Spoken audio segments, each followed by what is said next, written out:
and invite him to address the Assembly.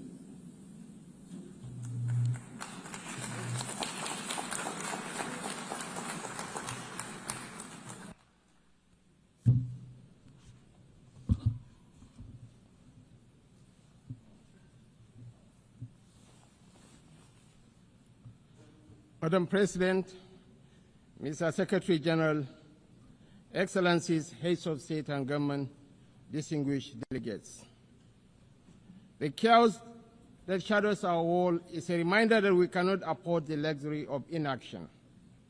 We will have been consumed by our differences had there been no community such as this to remind us that we are one human family. Even in our darkest hours, we have refused to be broken. This community was born from the ashes of despair, a vehicle for order, and for the shared assurance that we could not afford to falter again. Our belief in this community is not a posture of moral superiority, but an undying faith in the redemption of humanity.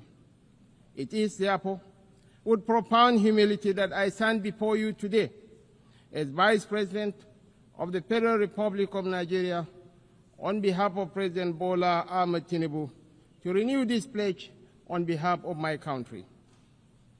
Madam President, Nigeria joins the Committee of Nations in congratulating you on your election as the President of the General Assembly for the 88th session, and assure you of our unalloyed support during your tenure. I commend your predecessor, my brother, His Excellency Philemon Yang, and the Secretary General, His Excellency Antonio Guterres, for the outstanding stewardship and unifying leadership during these extraordinary times. This anniversary must not be a sentimental retreat into nostalgia. It must be a moment of truth, a pause to measure where we have stumbled and how we might have done better in turning our values into action that meets the demands of today. We are here to deliver a world of peace and development where the respect for human rights is paramount. We must recalibrate the delicate balance between our roles as sovereign governments and our duties as collective partners to renew multilateralism in a world that has evolved far beyond what it was in 1945.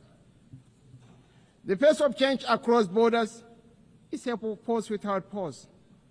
It manifests in the tools of technology, in the movements of information and finance, in the corrosive ideologies that preach violence and division, in the gathering storm of the climate emergency, and in the tide of irregular migration. We must own this process of change. When we speak of nuclear disarmament, the proliferation of small weapons, Security Council reform, fair access to trade and finance, and the conflicts and human suffering across the world, we must recognize the truth. These are stains on our collective humanity. For all our careful diplomatic language, the slow pace of progress on these hardy perennials of the UN General Assembly debate has led some to look away from the multilateral model. Some years ago, I noticed a shift at this gathering. Key events were beginning to take place outside this hall, and the most sought-after voices were no longer heads of state. These are indeed troubling times. Nigeria remains firmly convinced of the merits of multilateralism. But to sustain that conviction, we must show that existing structures are not set in stone. We must make real change, change that works, and change that is seen to work. If we fail, the direction of travel is already predictable. We are here to strengthen the prospects for peace, development, and human rights. Madam President, I want to make 4 points today to outline how we can do this. 1, Nigeria must have a permanent seat at the UN Security Council. This should take place. This should take place as part of a wider process of institutional reform. 2, we need urgent action to promote sovereign debt relief and access to trade and financing. 3, countries that host minerals must benefit from those minerals. And 4th, the digital divide must close. As our friend the Secretary General has said, AI must stand for Africa included. On my first point, the United Nations will recover its relevance only when it reflects the world as it is, not as it was. Nigeria's journey tells this story with clarity. When the UN was founded, we were a colony of 20 million people, absent from the tables where decisions about our fate were taken. Today, we are a sovereign nation of 236 million people, projected to be the third most populous country in the world, with one of the youngest and most dynamic populations on earth, a stabilizing force in regional security, and a consistent partner in global peacemaking. Our case for permanent seat at the Security Council is a demand for fairness, for representation, and for reform that restores credibility to the very institution upon which the hope of multilateralism rests. This is why Nigeria stands firmly behind the UN-APT initiative of the UN Secretary General and the resolution adopted by this Assembly on 18 July 2025, a bold step to reform the wider United Nations system for greater relevance, efficiency, and effectiveness in the face of unprecedented financial strain. We support the drive to rationalize structures and end the duplication of responsibilities and programs, so that this institution may speak with one voice and act with greater coherence. Madam President, Africa, none of us in this world can function peacefully in isolation. This is the heavy burden of sovereignty. Sovereignty is a covenant of shared responsibility, a recognition that our survival is bound to the survival of others. To live up to this charge, we must work hand in hand with our neighbors and partners. We must follow the trails of weapons, of money, and of people. For these forces, too often driven by faceless non-state actors, ignite the fires of conflict across our region. Madam President, Nigeria's soldiers and civilians carry a proud legacy. They have participated in 51 out of 60 United Nations peacekeeping operations since our independence in 1960. We have stood with our partners in Africa to resolve conflicts, and we continue that commitment today through the Multinational Joint Task Force. At home, we confront the scourge of insurgency with resolve. From this long and difficult struggle with violent extremism, one truth stands clear. Military tactics may win battles measured in months and years, but in wars that span generations, it is values and ideas that deliver the ultimate victory. We are despised by terrorists because we choose tolerance over tyranny.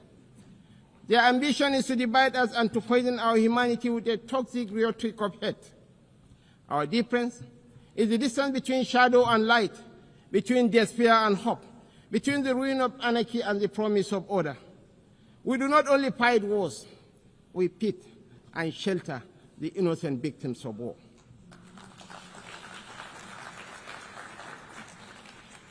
This is why we are not indifferent to the devastations of our neighbors near and distant. This is why we speak of the violence and aggression visited upon innocent civilians in Gaza, the illegal attack on Qatar, and the tensions that scar the wider region. It is not only because of the culture of impunity that makes such acts intolerable, but because our own bitter experience has taught us that such violence never ends where it begins. We do not believe that the sanctity of human life should be trapped in the corridors of endless debate. That is why we say, without stuttering and without doubt, that a two-state solution remains the most dignified path to lasting peace for the people of Palestine.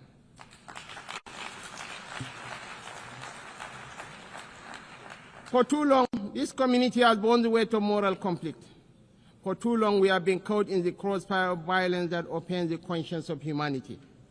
We come not as partisans, but as peacemakers. We come as brothers and sisters of a shared wall, a wall that must never reduce the right to live into the currency of devious politics. The people of Palestine are not collateral damage in a civilization searching for order. They are human beings, equal in worth, entitled to the same freedoms and dignities that the rest of us take for granted. We want to make the choice crystal clear. Civilized values over fear. Civilized values over vengeance. Civilized values over bloodshed. We show the opportunities that peace brings, just as the extremists hope to drive apart rival communities and different religions. We work through multilateral platforms within the rule of law to build the consensus and support that makes this immensely difficult and dangerous task that much easier. This is how we deny our enemies the space they crave to fuel tension and despair. It is our experience that this offers the best, perhaps only hope for peace, reconciliation, and victory for the civilized values of a shared humanity. Nigeria is a diverse country, also recognizes the variable geometry of democracy in different forms and spheres. For this reason, we are working with the United Nations to strengthen democratic institutions in our region and beyond through the Regional Partnership for Democracy. Madam President, point 2. The price of peace is eternal vigilance. The increasingly difficult security outlook has prompted many member states to count the cost of the emerging world order. We in Nigeria are already familiar with so difficult choices: infrastructure renewal or defense platforms, schools or tanks. Our view is that the path to sustainable peace lies in growth and prosperity. The government has taken difficult but necessary steps to restructure our economy and remove distortions, including subsidies and currency controls that benefited the few at the expense of the many. I believe in the power of the market to transform. Our task is to enable and facilitate, and to trust in the ingenuity and enterprise of the people. But the process of transition is difficult and brings unavoidable hardship. This year, we held the inaugural West African Economic Summit in Abuja to bring investors and opportunities together. The results far exceeded our expectations and are a clear indication of what innovation can deliver. It is in that same spirit of dynamic review that I invite the United Nations to re-examine the best use of scarce resources. One critical area is climate change. It is not an abstract issue about an indeterminate fate to be settled at some distant point in the future. It is not even solely an environmental issue. It is about national, regional, and international security. It is about irregular migration. Truly, this is an everyone issue. We are all stakeholders, and we are all beneficiaries of the best outcomes. Madam President, this is why relevant ministers have been instructed to work with the UN to make the best use of climate funds. We believe there are huge shared dividends to accrue from increased support for education, for resilient housing, for access to technology and financing to allow vulnerable communities to thrive, to become part of solutions rather than problems. Nigeria and Africa have made significant strides in recent years to put our affairs in order. We can take that progress to the next level, a level that presents new opportunities for trade, investment, and profit, if we can assess reforms to strengthen the international financial architecture. We need urgent action to promote debt relief, not as an act of charity, but as a clear path to the peace and prosperity that benefits us all. I'm calling for new and binding mechanism to manage sovereign debt, a sort of international court of justice for money that will allow emerging economies to escape the economic straitjacket of primary production of unprocessed exports. It has been over 4 decades since the Lagos Plan of Action outlined a route away from debt and dependence that highlighted opportunities that today should still be explored for local added value for processing and manufacturing in everything from agriculture to solid minerals and petrochemicals. The African Continental Free Trade Area is a remarkable achievement of cooperation. We remain fully committed to the achievement of the SDGs and are convinced that this can be best delivered by focusing principally on our primary mission of growth and prosperity. Madam President, on our third point, we welcome steps to move towards peace in the Democratic Republic of Congo. We agree that international investment and engagement offer a way out of the cycle of decay and violence. Access to strategic minerals from Sierra Leone in the 1990s and Sudan today has for too long been a source of conflict rather than prosperity. Africa, and I must include Nigeria, has in abundance the critical minerals that will derive and drive the technologies of the future. Investments in exploration, development and processing of these minerals in Africa will diversify supply to the international market, reduce tensions between major economies, and help shape the architecture for peace and prosperity on a continent that too often in the past has been left behind by the rivalries and competition between different power blocs. We know in Nigeria that we are more stable when those communities that have access to key resources are able to benefit from these resources. This has been our journey in the oil-producing region of the Niger Delta. I believe that will strengthen the international order when those countries that produce strategic minerals benefit fairly from those minerals in terms of investment, partnership, local processing, and jobs. When we export raw materials, as we have been doing, tension, inequality, and instability fester. Madam President, the fourth pillar for change that I am advocating is a dedicated initiative, bringing together researchers, private sector, government, and communities to close the digital divide. As we stand on the threshold of new and dramatic technological change, we are still absorbing the impact of the revolution on information and communication of the past 20 years. We understand better than we did the opportunities technology offers, as well as the safeguards we need to enable growth and mitigate the potential for corruption. Some worry about fake news. Truly, we have plenty of that, with the potential of devastating real-world consequences in countries rich and poor. I am more worried about an emerging generation that grows ever more cynical because it believes nothing and trusts less. As technology shakes up public administration, law, finance, conflict, and so much of the human condition, I'm calling for a new dialogue to ensure we promote the best of the opportunities that are arising and promote the level of access that allows emerging economies more quickly to close a wealth and knowledge gap that is in no one's interest. I join you today to reassert Nigeria's commitment to peace, to development, to unity, to multilateralism, and to the defense of human rights is beyond compromise. For none of us is safe until all of us are safe. The road ahead will not be easy, and we know there are no quick fixes to the trials that test the human spirit. Yet history reminds us that bold action in pursuit of noble ideals has always defined the story of the United Nations. Time and again, we have found the wisdom to balance sovereign rights with collective responsibility. That balance is once again in question.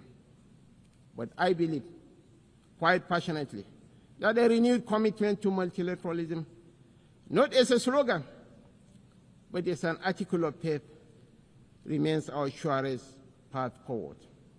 Nigeria dedicates itself fully and without reservation to that noble cause. I thank you all for listening.